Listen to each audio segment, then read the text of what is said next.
अच्छा, तो हम लोग क्या देख रहे थे? पर्वत चोटियां, है ना। तो प्राकृतिक विभाजन, छत्तीसगढ़ के प्राकृतिक विभाजन के अंतर्गत जो उप विभाग थे और उसके कुछ पर्वत चोटियां और कुछ पठार, ये हम लोग देख रहे थे, उसके हाइट और लोकेशन। चलो, तो लास्ट का कुछ बच गया था, उसको देख लो, है ना। तो कहाँ तक बताया था? 943 तक बताया था। कहाँ तक? 943 मीटर तक। तो उसके बाद याद रखना 899 मीटर। कितना? 899 मीटर। 899 मीटर के बाद में 800 मीटर। कितना? 800 मीटर। उसके बाद में 760 मीटर। कितना? 760 मीटर। ठीक। उसके बाद में याद रखना 732 मीटर। कितना? 732 मीटर। 732 के बाद में 723 मीटर। कितना? 723 मीटर। उसके बाद में 680 मीटर। 680 मीटर। 680 मीटर के बाद में याद रखना 674 मीटर। 674 मीटर। उसके बाद में 631 मीटर। कितना? 631 मीटर। 631 मीटर के बाद में 625 मीटर। कितना? 625 मीटर। 625 मीटर। उसके बाद में 617 मीटर। कितना? 617 मीटर। तो ये पूरा 6 वाला है, और ये 7 वाला, और ये 8। ठीक। तो 899। ठीक, 899। तो 899 में याद रखना धारी डोंगर। धारी डोंगर। धारी डोंगर 899 में धारी डोंगर। 800 में केशकाल चोटी। केशकाल चोटी। 800 में केशकाल चोटी। ठीक। 760 में मैनिफर चोटी। मैनिफर चोटी। 760 मैनिफर चोटी। उसके बाद में 732। तो ये देखो, ये 899 धारी डोंगर, 800 में आपका केशकाल चोटी, 760 में मैनिफर, 732 में। ठीक। तो 732 में याद रखना क्या बताया था? धमतरी में। कहां पे? धमतरी में। तो इसका नाम, एक सेकेंड,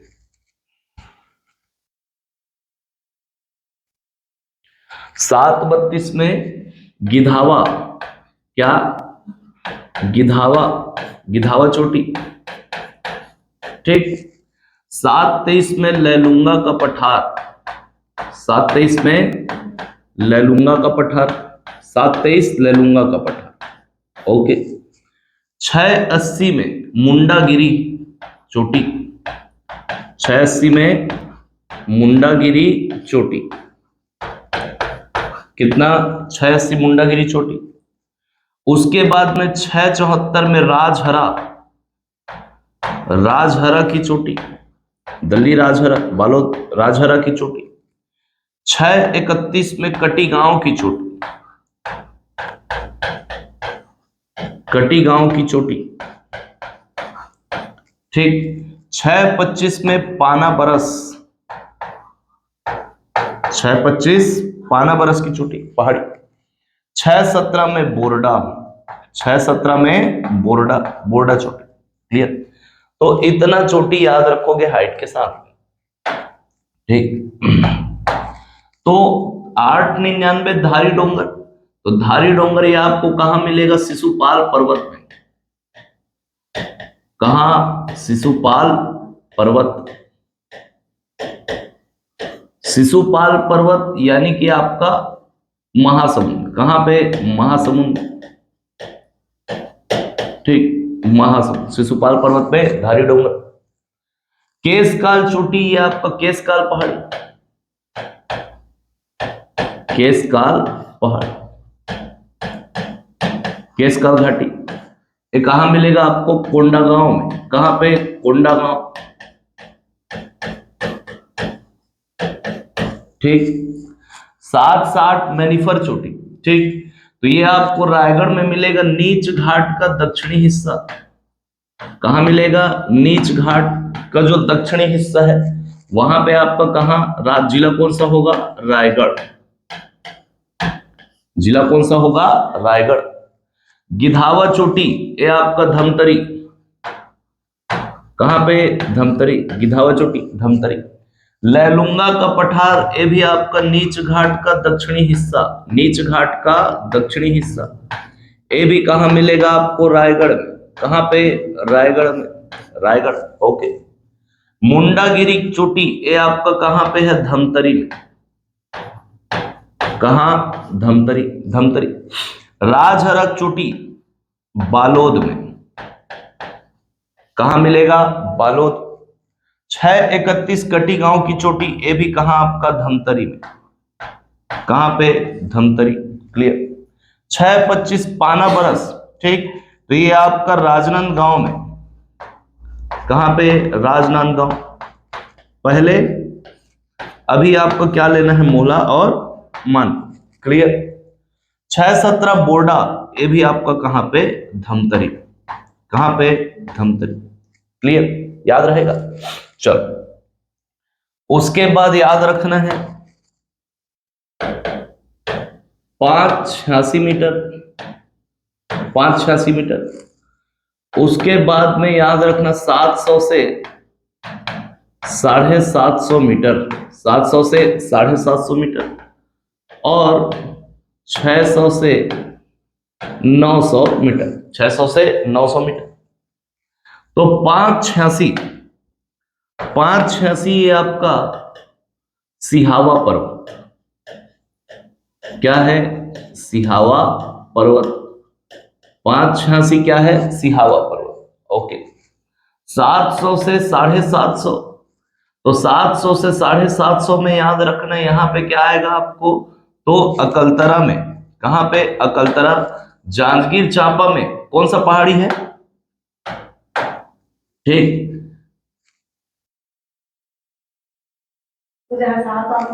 हाँ, तो 700 से 750 में आपका क्या? दलहा पहाड़।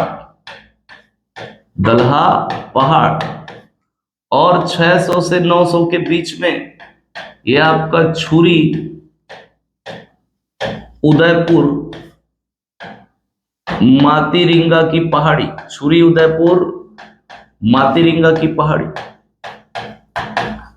ओके। तो सिहावा पर्वत ये आपको कहां मिलेगा? धमतरी में। ओके।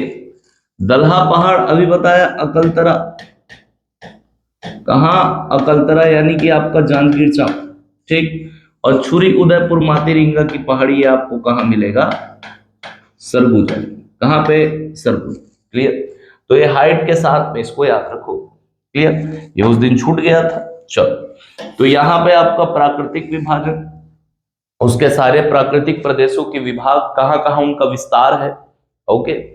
उनके उप विभाग और उनके उप विभागों के अंतर्गत जो आपका पर्वत चोटी आते हैं। ठीक, ये सारा कुछ हाइट के साथ में याद रखोगे। बनेगा यहां तक? चलो, तो ये आपका प्राकृतिक विभाजन क्या होता है? कंप्लीट होता है।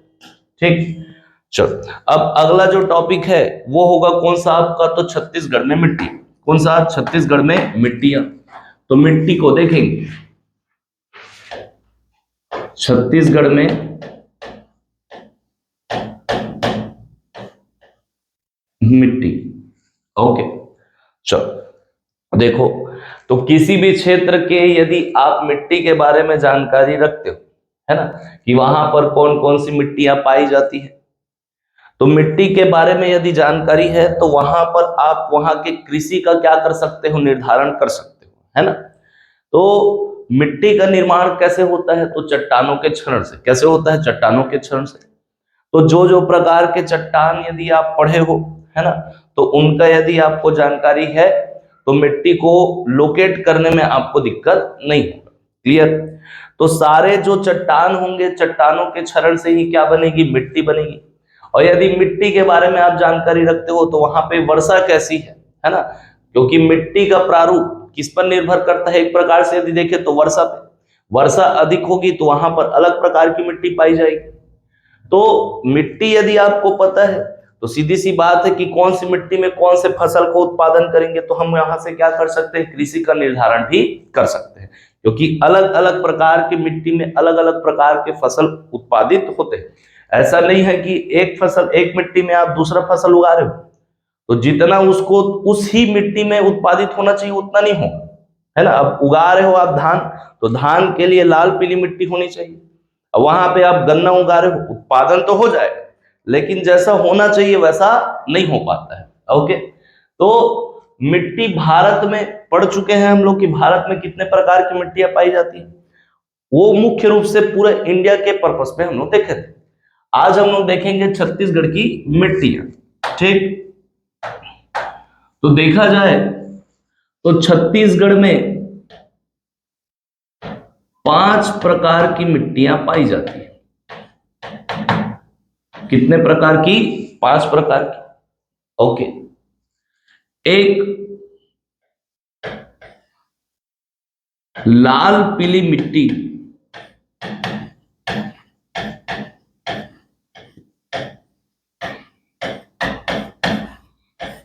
लाल पीली मिट्टी। दूसरा लाल बलुई मिट्टी, लाल बलुई मिट्टी, लाल बलुई मिट्टी। तीसरा लाल दोमट मिट्टी, लाल दोमट मिट्टी। चौथा काली मिट्टी। क्या? काली मिट्टी। ओके, पांचवा, ठीक, लाल पीली मिट्टी, लाल बलुई मिट्टी, लाल दोमट मिट्टी, कितना हुआ? 4। और एक कौन सा छूट गया जी? पीली मिट्टी, बलुई मिट्टी, लाल दोमट मिट्टी, काली मिट्टी। हाँ, लेटेराइट मिट्टी। कौन सी मिट्टी? लेटेराइट मिट्टी, लेटेराइट मिट्टी। तो छत्तीसगढ़ में मुख्य रूप से ये 5 प्रकार की मिट्टियां पाई जाएंगी। कौन कौन सा? लाल पीली, लाल बलुई, इसी को लाल रेतीली मिट्टी भी बोलते हैं, लाल दोमट मिट्टी, काली मिट्टी और आपका लेटेराइट मिट्टी। अब देखो ये इसको बलुई मिट्टी क्यों कह रहे हैं?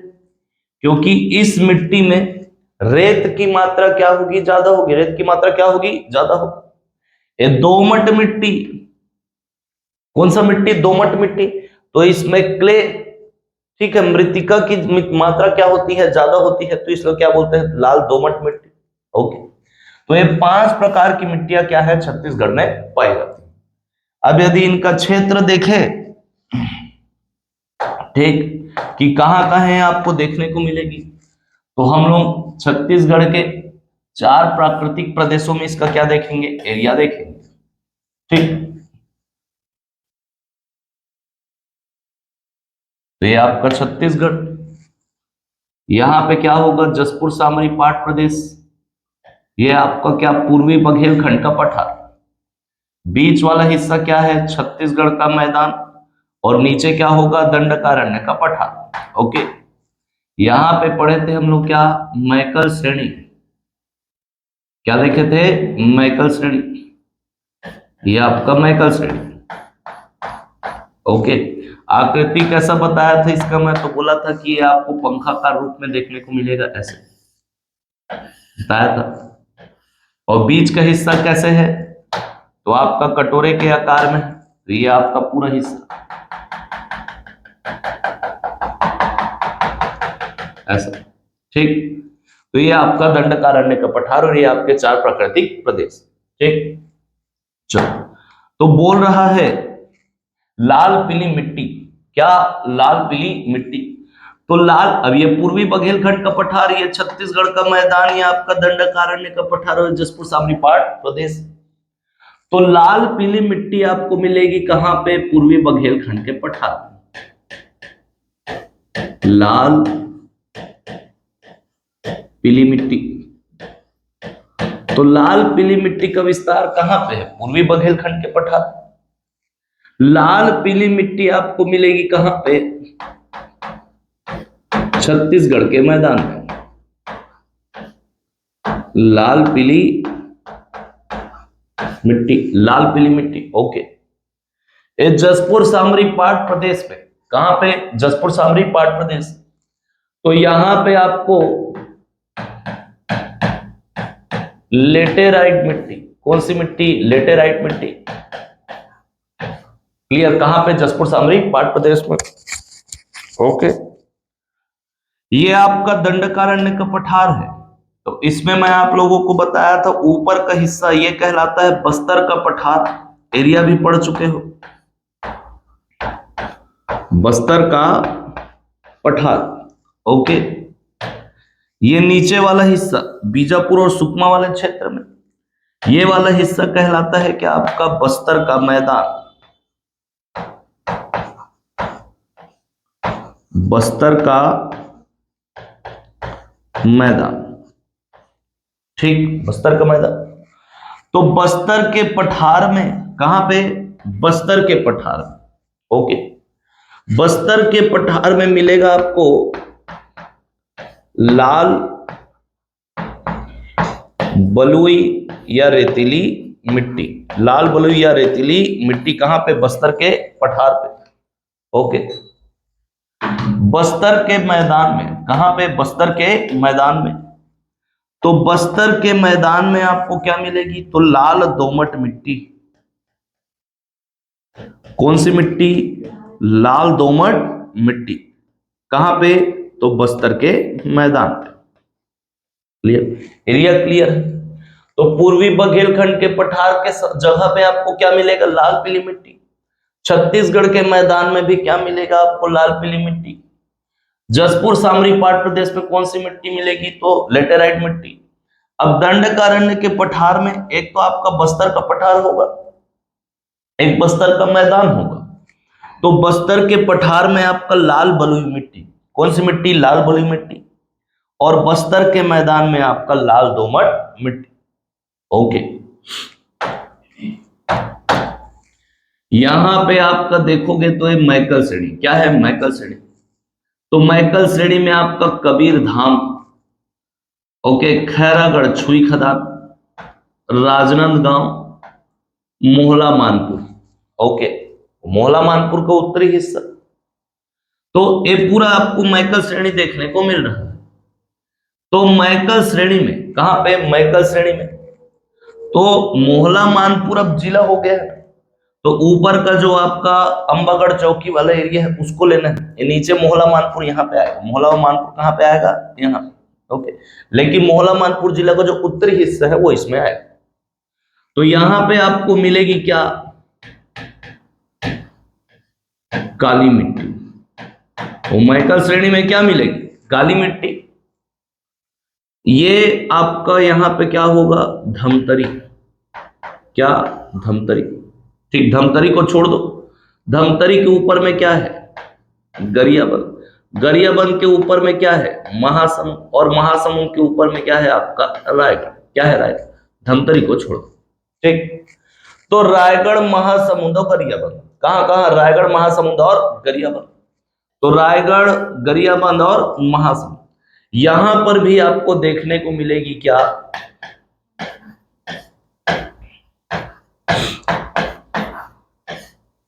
काली मिट्टी। कौन सी मिट्टी? काली मिट्टी। क्लियर है? रायगढ़, महासमुंद और गरियाबंद। इधर जाओगे तो ये दिख रहा होगा आप लोग को, ये कबीरधाम से लगा हुआ यहां पे क्या है? बेमेतरा। क्या है? बेमेतरा। ऊपर जाओगे बेमेतरा के तो क्या है? मुंगेली है। क्या है? मुंगेली। अरे बेमेतरा से ऊपर लगा हुआ क्या है आपका? मुंगेली। तो बेमेतरा और मुंगेली में, बेमेतरा और मुंगेली में आपको मिलेगी कौन सी मिट्टी? तो डोरसा मिट्टी। एक कोई अलग से नहीं है, दो मिट्टी के मिलने वाले क्षेत्र में मिलेगा डोरसा मिट्टी। कौन सी मिट्टी? डोरसा मिट्टी, ठीक। तो याद रखना, मुंगेली और बेमेतरा में कौन सी मिट्टी? डोरसा मिट्टी। काली मिट्टी को हम लोग कन्हार मिट्टी भी कहते हैं। क्या कहते हैं? कन्हार स्थानीय नाम। ओके। लाल पीली मिट्टी को मटासी मिट्टी कहते हैं। क्या कहते हैं? मटासी मिट्टी। तो लाल पीली मिट्टी मटासी कहलाती है और आपका काली मिट्टी क्या कहलाती है? कन्हार। ठीक बनेगा। तो ये लोकेशन क्लियर है। चलो, लोकेशन हो गया। अब एक एक करके मिट्टी में आते हैं। तो पहली जो मिट्टी वो है कौन सा? आपका लाल पीली मिट्टी। कौन सी मिट्टी? लाल पीली मिट्टी। तो सीधी सी बात है, अभी विस्तार हम लोग देखे। क्या देखे? विस्तार। तो छत्तीसगढ़ में लाल पीली मिट्टी का विस्तार कहां पे है? तो याद रखना है आपको, कहां मिलेगा? तो पूर्वी बघेलखंड के पठार में। पूर्वी बघेलखंड के पठार प्लस कहां पे? छत्तीसगढ़ के मैदान में। तो छत्तीसगढ़ का मैदान। तो इतने क्षेत्र में विस्तार होगा किसका? तो लाल पीली मिट्टी। मतलब क्षेत्र बड़ा है। तो पूरे छत्तीसगढ़ में सबसे ज्यादा जो मिट्टी पाई जाती है वो कौन सी मिट्टी है? लाल पीली मिट्टी। तो राज्य के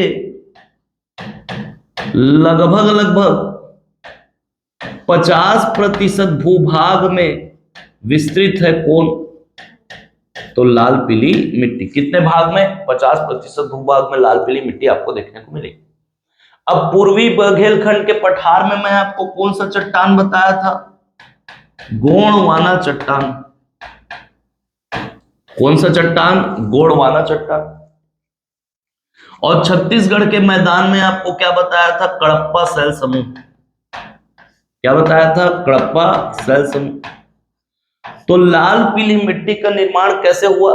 तो गोंडवाना और कडप्पा शैल समूह का जब क्षरण हुआ, उसका रूप परिवर्तित हुआ, तो आपकी मिट्टी बनी कौन सी? लाल पीली मिट्टी। याद रखना, गोंडवाना शैल समूह और कडप्पा चट्टानों के अपरदन से उनका जब अपक्षय हुआ, अपक्षय के बाद अपरदन हुआ, तब बनी कौन सी मिट्टी? लाल पीली मिट्टी। ओके, ये तीनों पॉइंट याद रखना। उसके बाद देखो, अब बोल रहे लाल पीली मिट्टी। कौन सी मिट्टी? लाल पीली। तो सीधी सी बात है, कलर लाल होगा और पीला होगा। क्या होगा? कलर लाल होगा और पीला होगा।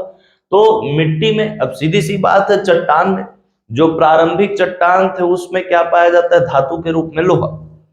तो वही चट्टान से फिर क्या बनता है? मिट्टी।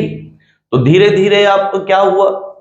मिट्टी जब परिवर्तित हुई तो मिट्टी में भी लोहे के अंश पाए जाते हैं। क्या पाए जाते हैं? लोहे के अंश। तो इसमें आयरन के ऑक्साइड पाए जाते हैं। क्या पाए जाते हैं? आयरन के ऑक्साइड। तो ये जो लाल और पीला रंग आप देखने को यहाँ पे मिल रहा है, तो ये किसके कारण है? तो आयरन के ऑक्साइड के कारण, है ना। तो जो लाल रंग है, लाल रंग, ठीक, लाल रंग फेरिक ऑक्साइड, ठीक, फेरिक ऑक्साइड के कारण लाल रंग है, Fe2O3। ओके। और पीला रंग जो है वो आपका फेरस ऑक्साइड के कारण। किसके कारण? फेरस ऑक्साइड के कारण। Ferrous oxide Fe3O4। ओके। तो ये रंग याद रखना, लाल रंग फेरिक ऑक्साइड के कारण और पीला रंग आपका किसके कारण? तो फेरस ऑक्साइड के कारण। अब लाल पीली मिट्टी है, तो इसके मिट्टी में क्या होती है? जल को धारण करने की क्षमता होती है। अरे पानी गिरा, पानी यदि मिट्टी नहीं सोख पाएगी तो पानी फैल जाएगा। अब सड़क में देखोगे, सड़क से पानी निकल जाता है, मिट्टी होती है तो सोख लेती है। तो मिट्टी में जल को धारण करने की क्षमता होती है। तो इसकी जो जल धारण क्षमता है, किसकी? लाल पीली मिट्टी की, जल को सोखने की, वाटर एब्जॉर्प्शन कैपेसिटी, क्षमता कम होती है। जल धारण क्षमता क्या होती है? कम होती है। अब यही कारण है कि जल धारण क्षमता कम है और ये आपका छत्तीसगढ़ के मैदानी क्षेत्र में पाया जाता है। बीच का हिस्सा धंसा हुआ है, कटोरानुमा है। अब यहाँ पे लाल पीली मिट्टी है, अब गिर रहा है पानी। क्या गिर रहा है? पानी। अब जल को धारण नहीं कर पा रही, सोख नहीं पा रही, तो पूरा गड्ढा है, तो यहाँ पानी भर जाता है। क्या भर जाता है? पानी। तो इसी क्षेत्र में हम लोग फिर क्या करते हैं? धान की खेती करते हैं। तो यहाँ पे धान का उत्पादन होता है, इसलिए इसको छत्तीसगढ़ का धान का कटोरा कहते हैं। तो धान के लिए क्या चाहिए? पानी। क्या चाहिए? बहुत ज्यादा पानी। अगर पानी नहीं मिला तो वो विकसित नहीं होगा। तो पूरा मान लो इसका जल धारण क्षमता ज्यादा रहता तो ये पानी सोख लेता, वो पानी सोख लेता तो यहां जमा होता क्या? नहीं। तो फिर यहां धान होता क्या? नहीं होता। तो इसीलिए इसमें जो मुख्य फसल है, तो फसल के रूप में इसमें क्या उगाते हैं हम लोग? धान। क्या उगाते हैं? धान। तो लाल पीली मिट्टी में मुख्य रूप से क्या उगाएंगे? धान ही उगाएंगे। उगाने को तो बहुत कुछ उगा सकते हो, वो भी जाता है, लेकिन जो मुख्य फसल है, जो सर्वाधिक उत्पादित होगा, जो इसी के लिए बना है, वो कौन है? धान। ठीक, बनेगा ये जल धारण क्षमता। प्रकृति पूछेगा नेचर कैसा है, तो इसका याद रखना, नेचर कैसा है? अम्लीय है, एसिडिक है। ओके, कैसा होगा? अम्लीय। तो लाल पीली मिट्टी का नेचर प्रकृति कैसा है? अम्लीय है, बनेगा। तो इतना पॉइंट याद रखना किसमें? लाल पीली मिट्टी। ओके, लाल पीली मिट्टी के बाद दूसरा लाल बलुई मिट्टी। कौन सी मिट्टी? लाल बलुई मिट्टी। और एक तरफ देखेंगे लाल दोमट मिट्टी। कौन सी मिट्टी? लाल दोमट मिट्टी। लाल बलुई मिट्टी और लाल दोमट मिट्टी, है ना? तो सीधी सी बात है, इस मिट्टी में किसकी मात्रा ज्यादा है? रेत की। तो ये रेतीली मिट्टी या बलुई मिट्टी कहलाती है। इसमें क्ले की मात्रा, ओके, किसकी मात्रा ज्यादा है? क्ले की, इसलिए इसको क्या बोलते हैं? लाल दोमट मिट्टी। ओके, तो एरिया भी हम लोग देखे, क्या देखे? एरिया। तो लाल बलुई मिट्टी आपको कहां मिलेगा? बस्तर के पठार में। और लाल दोमट मिट्टी कहां मिलेगा आपको? बस्तर के मैदान में। ठीक, तो बलुई मिट्टी विस्तार कहां मिलेगा? तो बस्तर के पठार में। लाल बलुई मिट्टी का विस्तार कहां है? बस्तर के पठार में। ओके, जबकि लाल दोमट मिट्टी का विस्तार कहां है? तो बस्तर के मैदान में। कहां पे है? बस्तर के मैदान में। Okay, clear. विस्तार की बात करें तो पूरे छत्तीसगढ़ में ये लगभग 20% क्षेत्र घेरता है। ओके, तो पूरे राज्य के भूभाग का 20% में कौन सा मिट्टी फैला हुआ है? तो लाल बलुई मिट्टी। लाल दोमट मिट्टी ये 10 से 15%। कितना? 10 से 15%। तो राज्य के 10 से 15% भूभाग में विस्तार है किसका? तो लाल दोमट मिट्टी का। क्लियर? ये दोनों क्या याद रखना, सबसे ज्यादा किसका है? लाल पीली मिट्टी का। ओके, अब विस्तार देख लिए। अब सीधी सी बात है, ये लाल दोमट मिट्टी और लाल बलुई मिट्टी, ये दोनों को दोनों, इसका निर्माण किससे होगा? तो बताया था धारवाड़ क्रम की चट्टानों से। किससे होगा? धारवाड़ क्रम। अब यहां पर भी आपको क्या मिलेगा? धारवाड़। लेकिन यहां पे बताया था कि धारवाड़ आर्कियन सेल समूह में, अरे पढ़े थे ना, जो ग्रेनाइट है, ग्रेनाइट नीस शिष्ट के अपरदन से ये मिट्टियों का निर्माण होगा। ओके, तो वहां उनका रूप जब बदला तो धारवाड़ बना। तो पूरे बस्तर के पठार में, दंडकारण्य में आपको क्या देखने को मिलेगा? बताया था धारवाड़। तुम कह सकते हो कि धारवाड़ सेल समूह के क्षेत्र में आपको ये दोनों मिट्टी देखने को मिलेगा। क्लियर? बनेगा यहां। अब बात करते हैं नेचर कैसा है। ठीक, तो लाल बलुई मिट्टी भी क्या होगी? अम्लीय होगी। लाल बलुई मिट्टी क्या होगी? अम्लीय होगी। और लाल दोमट भी क्या होगी? अम्लीय होगी। दोनों का दोनों। ठीक, दोनों का दोनों कैसे होगा? अम्लीय होगा। ओके, लाल बलुई मिट्टी, अब जल धारण क्षमता की बात करें तो इसकी भी जल धारण क्षमता क्या है? कम है। लाल बलुई मिट्टी, अरे रेतीली मिट्टी है, रेत ज्यादा है, पानी सोख नहीं पाएगा। तो लाल बलुई मिट्टी की जल धारण क्षमता क्या है? कम है। लाल दोमट मिट्टी की जो जल धारण क्षमता है ये बहुत कम है। ओके, बहुत कम। तो जितना भी मिट्टी आप देख रहे हो, इसमें पूछेगा कि सबसे कम जल धारण क्षमता किसका है, तो लगाओगे किसका, लाल दोमट मिट्टी का। ओके, सबसे कम जल धारण क्षमता किसका, तो लाल दोमट मिट्टी का। नेचर कैसा है, अम्लीय है। तो अनाज में बोलेगा तो मोटा अनाज, कोदो कुटकी मोटा अनाज है ना। पोषक तत्व मिनरल कम है इसमें, क्योंकि जब यदि आप इसको देख रहे हो तो इसमें चूने की प्रधानता होती है। किसकी प्रधानता, चूने की प्रधानता। इसीलिए क्या होती है, धान की खेती के लिए उपयुक्त मानी जाती है। कौन सी मिट्टी, लाल बलुई मिट्टी। जबकि कहा गया, हाँ ये मिट्टी, इसमें पोषक तत्व कम होता है, तो इसमें ऐसे अनाज उगाएंगे जिसको विकसित होने के लिए कम पोषक तत्व, तो मोटा अनाज। इसमें भी कौन से अनाज उगाएंगे, तो मोटा, कोदो कुटकी। ठीक, कौन सी मिट्टी में, लाल बलुई और लाल दोमट मिट्टी। क्लियर है। चलो अब बच गया कौन सा मिट्टी, तो एक देखते हैं काली मिट्टी, ठीक, और आपका लेटेराइट मिट्टी, और एक देखते हैं कौन सी मिट्टी, पांचवा काली मिट्टी।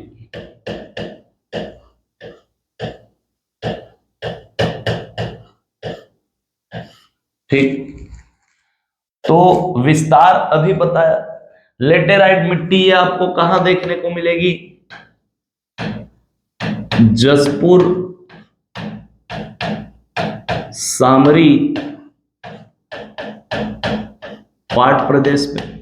ओके, जसपुर सामरी पाट प्रदेश में आपका कौन सी मिट्टी, लेटेराइट मिट्टी। काली मिट्टी बोल रहा है, तो अभी बताया आपको कहां मिलेगी, मैकल श्रेणी में, है ना। मैकल श्रेणी, कबीरधाम, खैरागढ़, राजनांदगांव। ओके, मैकल श्रेणी। साथ ही साथ कहां पे, रायगढ़ में। कहां पे, रायगढ़। रायगढ़ के नीचे आपका क्या है, महासमुंद। और कहां पे, गरियाबंद। कौन सी मिट्टी, काली मिट्टी। काली मिट्टी का निर्माण, भारत का भूगोल पढ़ाते वक्त भी बताया था, दक्कन ट्रेप का जो चट्टान होगा, ठीक है, कौन सा चट्टान, दक्कन ट्रेप। दक्कन ट्रेप के चट्टानों के क्षरण से जो मिट्टी बनती है वो कौन सी मिट्टी होती है, काली मिट्टी। जबकि लेटेराइट मिट्टी का निर्माण ये निच्छालन प्रक्रिया से होता है। किससे होता है, निच्छालन प्रक्रिया से, है ना। अधिक वर्षा वाले क्षेत्र में जहां पे मिट्टी पाई जाती है, पर्वतीय क्षेत्रों में वर्षा अधिक होने के कारण मिट्टी का जो ऊपरी सतह है जिसमें मिनरल्स पाए जाते हैं वो सब बह जाते हैं, शेष मिट्टी बच जाती है, उसमें आपका पोषक तत्वों की क्या होती है, कमी होती है। तो जो शेष मिट्टी बची होती है उसी को ही हम लोग क्या कहते हैं, लेटेराइट मिट्टी।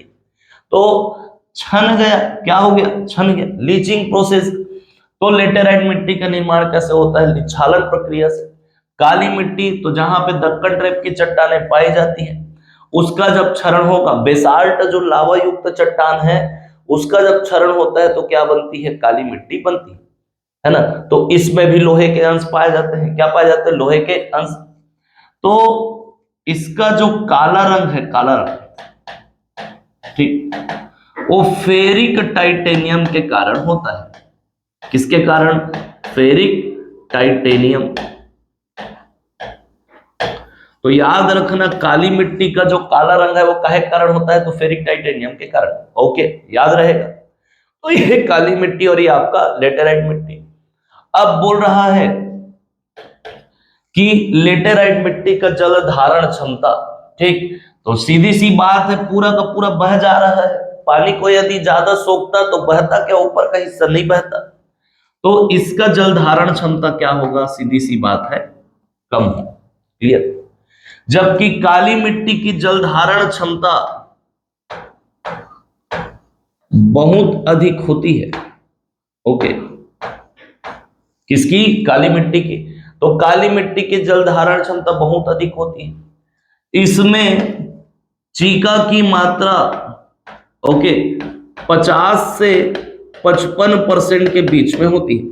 तो किस मिट्टी में चीका की मात्रा सबसे ज्यादा होती है, तो आपका किसमें, काली मिट्टी में। ओके, स्वतः जुताई वाली मिट्टी भी कहते हैं। ओके, क्या कहते हैं? स्वतः जुताई वाली मिट्टी किसको? काली मिट्टी को। उस समय भी बताया था कि काली मिट्टी जिस क्षेत्र में पाई जाती है ना, अब जल धारण क्षमता इसकी क्या है? बहुत ज्यादा है, तो पानी को सोखेगी। पानी को क्या करेगी? सोखेगी। अरे पूरा पानी पी गई तो फूल जाती है। ओके, तो बरसात के दिनों में क्या होती है? मिट्टी फूल जाती है, जल धारण क्षमता ज्यादा है, सोख लेगी पूरी पानी को। फिर गर्मी के दिनों में, ठीक, पानी का जब वाष्पीकरण होगा तो इस मिट्टी में क्या पड़ जाती है? दरारें। क्या पड़ जाती है? दरारें। फैलती है मिट्टी तो बीच में दरार। अब स्वतः जुताई वाली मिट्टी क्यों बोलते हैं? क्योंकि सतह पे जाओगे तो केस नलिकाएं होती हैं, ओके, जिनमें क्या भरा रहता है? जमीन के नीचे जल। इन नलिकाओं में क्या भरा रहता है? जल भरा रहता है। अब वर्षा के दिनों में सारा पानी सोखा तो इन नलिकाओं में पूरा पहुंच जाएगा। गर्मी के दिन जब आएगा तो सीधी सी बात है, ये सतह क्या होगी? गर्म होगी। सतह क्या होगी? गर्म होगी। सतह गर्म होगी तो धीरे धीरे ये केस नलिकाएं इनके संपर्क में है तो ये भी गर्म होगी। ये जब गर्म होगी तो सीधी सी बात है, इनके अंतर्गत, इनके अंदर जो जल भरा हुआ है वो भी गर्म होगा। पानी गर्म होगा तो क्या होगा? वाष्पीकरण। क्या होगा? वाष्पीकरण। तो इसलिए जुताई करते हैं ताकि क्या हो? ये केस नलिकाओं से संपर्क सतह का क्या हो जाए? टूट जाए। तो अब ये भले गर्म हो जाएगा, ओके, ये क्या हो जाए? गर्म हो जाए।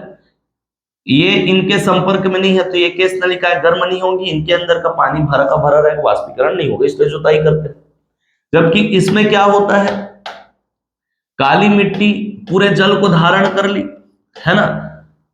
गर्मी के दिनों में जब ऊपर का सतह गर्म होगा तो अभी बताया कि गर्मी के दिनों में इसमें क्या पड़ जाती है? दरारें। क्या पड़ जाती है? दरारें। तो दरारें जब पड़ती हैं तो सतह से इन केस नलिकाओं का संपर्क स्वतः ही क्या हो जाता है?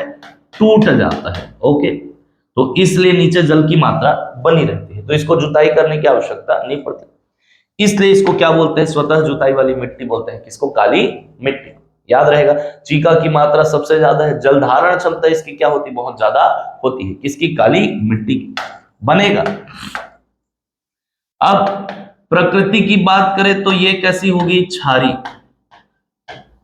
कैसी होगी? क्षारी। तो याद रखना, लेटेराइट मिट्टी की प्रकृति कैसी होती है? क्षारी। काली मिट्टी की प्रकृति भी कैसी होगी? क्षारी। कैसी होगी? क्षारी। क्लियर? अब इसमें कौन सा आप क्या करोगे? फसल उगाओगे। तो सीधी सी बात है, पोषक तत्व है नहीं, है ना। तो ऐसे अनाज यदि आप उगा रहे हो, फसल जिसको विकसित होने के लिए पोषक तत्वों की ज्यादा आवश्यकता है, अब उगा तो दिए, पोषक तत्व है नहीं, विकसित होगा क्या? नहीं होगा। तो इस मिट्टी में ऐसे पोषक तत्व उगाते हैं जिसको विकसित होने के लिए, ऐसे फसल उगाएंगे जिनको विकसित होने के लिए कम पोषक तत्वों की आवश्यकता होगी, है ना। तो बागवानी फसलें, हॉर्टिकल्चर, बागवानी फसलें, चाय, लीची, है ना, टमाटर, मसाला, इस टाइप के, तो बागवानी फसलों को उत्पादन किया जाता है। कौन सी फसलें? बागवानी फसलें। एक काली मिट्टी, तो इसमें गन्ना, कपास, मूंगफली, क्या? मूंगफली, चना, सॉरी चना नहीं, सोयाबीन वगैरह उगाते हैं, ठीक। तो फिलहाल इतना ही याद रखना, गन्ना, कपास, मूंगफली, इस प्रकार के फसल इसमें क्या करेंगे? हम लोग उत्पादित करते हैं। किसमें? काली मिट्टी, ठीक। चलो, लेटेराइट मिट्टी के अन्य नाम तो अभी बताया, इसको भाठा या मुरुम मिट्टी भी कहते हैं। स्थानीय भाषा में इसको क्या कहते हैं? भाठा या मुरुम मिट्टी। पोषक तत्व है नहीं, ज्यादा कुछ उगाते नहीं है, तो इसका प्रयोग हम लोग ईंट बनाने में भी करते हैं। किसमें करते हैं? ईंट निर्माण में। तो इसको भाठा या मुरुम मिट्टी बोलते हैं। किसको? लेटेराइट मिट्टी को। जबकि काली मिट्टी को स्थानीय भाषा में अन्य नाम यदि पूछेगा तो कन्हार, कन्हार या फिर रेगुर या फिर भर्री। तो कन्हार, रेगुर या भर्री, कन्हार, रेगुर या भर्री किसको बोलते हैं? तो काली मिट्टी को। क्लियर है? याद रहेगा, स्थानीय नाम याद रखना, पूछता है पेपर, ठीक, बनेगा। तो ये आपका क्या? छत्तीसगढ़ में पाए जाने वाली मिट्टी। ओके, चलो। अब थोड़ी देर पहले में हम लोग देखे थे, एक मिट्टी बताया था डोरसा मिट्टी। कौन सी मिट्टी? डोरसा मिट्टी। तो ये देख रहे हो आप मुंगेली वाले एरिया में, कौन से एरिया में? मुंगेली वाले क्षेत्र में, ये मुंगेली और ये आपका बेमेतर। यहां पे क्या बताया हूं? डोरसा मिट्टी। लाल पीली मिट्टी को मटासी और आपका काली मिट्टी क्या कहते हैं? कन्हार। ठीक, तो यहां पे मटासी प्लस कन्हार, तो मटासी और कन्हार जहां पे मिलते हैं तो जो मिट्टी बनती है उसको क्या कहते हैं? डोरसा मिट्टी। ये देखो यहां पे आपका कौन सी मिट्टी? कन्हार, यानी कि कौन सी मिट्टी? काली मिट्टी। तो इधर का क्षेत्र कौन सा है? काली मिट्टी का है। इधर का क्षेत्र किसका है? लाल पीली यानी मटासी का है। दोनों का क्षेत्र मिलता है तो बनती है कौन सी मिट्टी? डोरसा मिट्टी। तो मटासी मतलब कौन सी? लाल पीली, और कन्हार मतलब कौन सा? काली मिट्टी। तो इनके मिलने से जो मिट्टी बनी वो कौन सी कहलाती है? आपके डोरसा मिट्टी। डोरसा मिट्टी किससे मिलकर बनी? तो मटासी और कन्हार से। डोरसा मिट्टी का क्षेत्र आपको मुंगेली और बेमेतर। डोरसा मिट्टी जो है वो चने की खेती के लिए सबसे उपयुक्त मानी जाती है। किसकी खेती के लिए? चने की खेती के लिए। यही कारण है कि बेमेतरा में भर भर के चना होता है। ओके, तो डोरसा मिट्टी सर्वाधिक उपयुक्त किसके लिए मानी जाती है? तो चने की खेती के लिए। याद रहेगा ये आपकी कौन सी मिट्टी? डोरसा मिट्टी। ठीक, चलो अब कुछ मिट्टियों के स्थानीय नाम, है ना। आप बस्तर क्षेत्र में जाओगे, कहां पे? बस्तर में। और जाओगे सरगुजा, कहां पे? सरगुजा और आपका बस्तर। तो उत्तर से दक्षिण यदि देखोगे तो मिट्टी जो है ना, उभार के हिसाब से, किसके हिसाब से? उभार के। तो ऊपर का जो मिट्टी है ये काफी उभरा हुआ होता है, ऐसे। क्लियर? उसके नीचे की जो मिट्टी है उसमें गहराई थोड़ी क्या होती है? कम होती है। गहराई क्या होती है? कम। और नीचे जाओगे तो गहराई थोड़ी सी उस मिट्टी क्या होगी? और ज्यादा होगी। और नीचे जाओगे तो उसका गहराई क्या होगा? सबसे ज्यादा। तो इन मिट्टियों को स्थानीय नाम में जाना जाता है, सरगुजा में भी और बस्तर में भी। क्रम को याद रखना। तो बस्तर में मरहान, मरहान, इसको क्या बोलते हैं? मरहान। टिकरा, क्या? टिकरा। माल और गाभर, गाभर। मरहान, टिकरा, माल, गाभर। मरहान, टिकरा, माल, गाभर। ठीक, इधर जाओगे तो टिकरा, टिकरा। ठीक, छावर, क्या? छावर। गोदा छावर, क्या? गोदा छावर। और बाहरा, बाहरा या बहरा बोलते हैं इसको। क्लियर? तो सरगुजा में जो मिट्टी है उत्तर से दक्षिण, उसका स्थानीय नाम टिकरा, छावर, गोदा छावर और बहरा। बस्तर में मरहान, टिकरा, माल और गाभर, उत्तर से दक्षिण। तो सरगुजा में टिकरा, छावर, गोदा छावर और बहरा, और बस्तर में जाओगे तो मरहान, टिकरा, माल और गाभर। ये नाम को याद रखना, सीक्वेंस को चेंज मत करना। क्लियर? तो ये क्या आपका छत्तीसगढ़ में मिट्टी। क्लियर? कल के क्लास में फिर पहुंचेंगे कहां पे? जलवायु। ठीक, चलो।